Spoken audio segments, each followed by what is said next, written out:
فبأي آلاء ربكما تكذبان. Ada makna bahasa dan ada makna secara istilah. Iya. Kalau makna secara bahasa, sunnah itu artinya jalan yang ditempuh. Jalannya baik atau buruk, ya sunnah juga namanya. Yang penting jalan, itu kalau secara bahasa. Makanya Nabi itu pernah memakai bahasa, man sanna fil islami sunnatan hasana. Falahu ajruha wa ajru man amila biha, wa la yanqusu min ujurihim syai'. Barang siapa yang memberi contoh dengan sunnah yang baik, maka dia dapat pahalanya, pahala orang yang mengerjakannya, tidak mengurangi pahala mereka.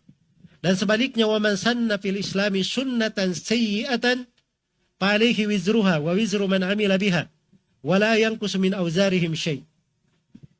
Barang siapa yang memberi contoh sunnah dengan sunnah yang buruk, maka dia akan dapat dosanya, dosa orang yang mengerjakannya tanpa mengurangi dosa mereka sama sekali.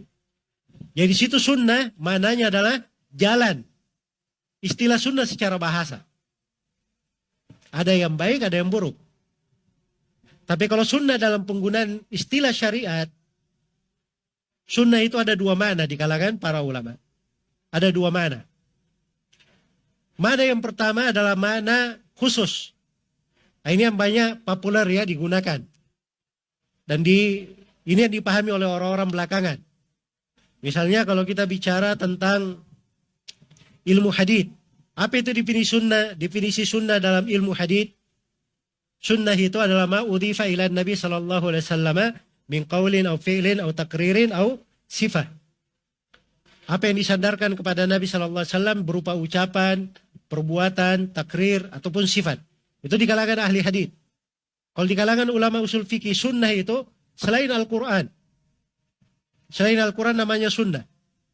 Dan di kalangan para ulama ahli usul fikih itu lebih luas pembahasannya.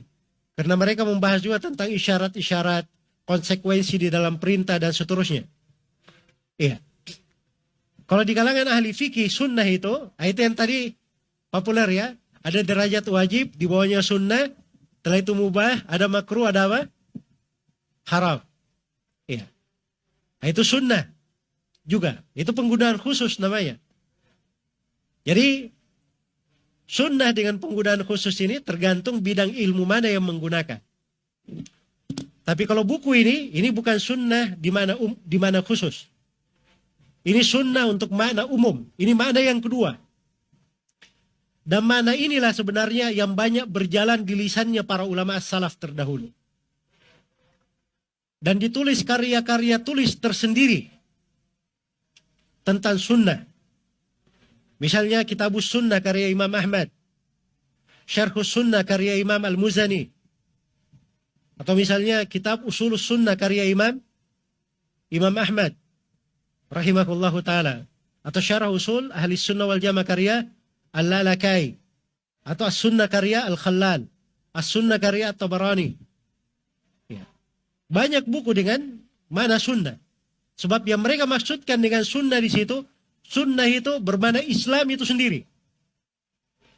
Islam yang murni yang dibawa oleh Rasulullah sallallahu alaihi wasallam. Karena itu kata Al-Barbahari rahimahullah, "I'lam anna al-Islam huwa sunnah. Was sunnah hiya al-Islam. Wa la yaqumu ahaduhuma bil akhar." Ketahuilah bahwa Islam itu adalah sunnah dan sunnah itu adalah Islam. Dan tidak tegak salah satu dari keduanya kecuali dengan yang lainnya. Ini sunnah dengan makna umum. Yang dibahasakan masuk keyakinan, akidah, masuk di dalam amalan-amalan, ketaatan, ucapan-ucapan, perilaku. Itu sunnah dengan makna umum. Dan kadang dibahasakan dengan bahasa lain. Sunnah itu artinya keteguhan lawan daripada bid'ah. Lawan daripada apa? Bid'ah. Sebab bid'ah itu artinya keluar dari sunnah. Keluar dari sunnah. Iya. Nah, kalau sudah dipahami makna ini, maka di sini akan tampak betapa besar urgensi pembahasan ini.